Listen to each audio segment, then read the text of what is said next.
published her book in 1981, but 10 years later, she decided to add a chapter. Chapter 17 is entitled Epilogue.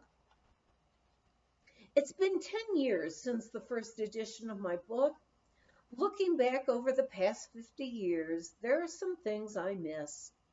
Branding parties at the ranches, square dancing to the tunes of a foot-stomping old-time fiddler, children's Christmas plays in the two-room Dillon School, and the local rodeos. But mostly, I miss the many friends who have gone. I'm glad I've written about them. In a county with such a small population, we knew almost everyone. When I was county clerk in Breckenridge, there was not a single cafe in town. Of course, the Gold Pan Bar was there, but at that time only men were allowed, mostly the miners working in the area. Now, however, we no longer have to go over Loveland Pass to get to Idaho Springs for the doctor, dentist, hardware store, and other shopping. How well I remember those hair-raising trips over the pass in raging blizzards, taking 4-year-old Sonny with 102 temperature to the doctor, or Rolf with pneumonia. Many families in the area had difficulties in those days. Cully Culbreth told me in 1950, only 2 lunch buckets go out of Breckenridge these days. He meant the times were so hard, only 2 wage earners in town had jobs. Cully's mother-in-law, Mrs. Gertrude Engel, came to Summit County in the 1880s to teach school in Montezuma, 6 miles up the road from Ski Tip, which was then called the Elwood Stagecoach Stop. To get to Montezuma, she rode a smoky, narrow-gauge train for 9 hours from Denver to the old Dillon station.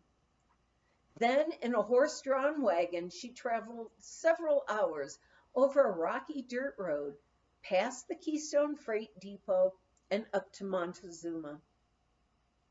Never in her earlier days in Colorado did I dream that here at Keystone we would have concerts, fantastic skiing on groomed slopes, and easy access to Denver on I-70 through the Eisenhower Tunnel. We can now enjoy superb performances of the classics by talented young musicians of the National Repertory Orchestra in the large tent at the base of the Keystone ski area. For other concerts, we ride the gondola to the top of Keystone Mountain. During intermission, we stroll outdoors to watch the alpenglow on the mountaintops. Year-round resort activities include golf at the Keystone Ranch, tennis, bicycling, horseback riding, and rodeos at the Keystone Equestrian Center, which also features Saturday night square dancing. At the Keystone School of Continuing Education, located near the old Keystone Village Freight Depot, a variety of educational programs are offered. International meetings are held at the Handsome Conference Center. One of our favorite activities in winter is participating in the Masters ski competitions. It's great to still be winning downhill races. Off to Europe we go to join other racers from France, Great Britain, Canada, Italy, Switzerland, Austria, Germany, Finland, Spain, and lately, racers from Japan. These 250 or more international racers are friendly but competitive group, ranging in age from 30 to 85. Many join us to race in the U.S. in places such as Sun Valley, Mammoth Mountain, Lake Placid, Winter Park, and in 1991 at Colorado's Beaver Creek. One year, the downhill race was held at Keystone's Arapahoe Basin.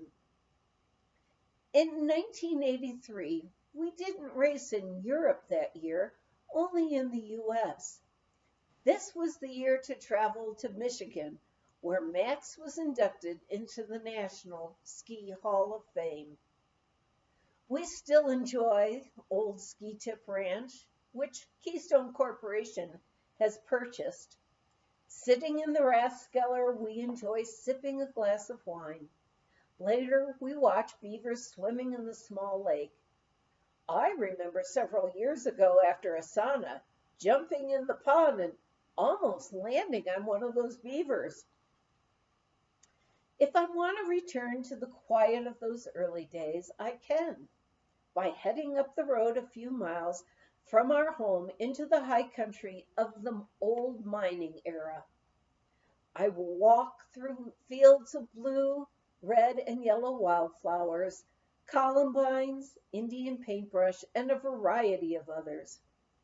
Beyond the fields and up a gully, I climb to the gallows frame of an old mine, or find a trail to abandoned log cabins.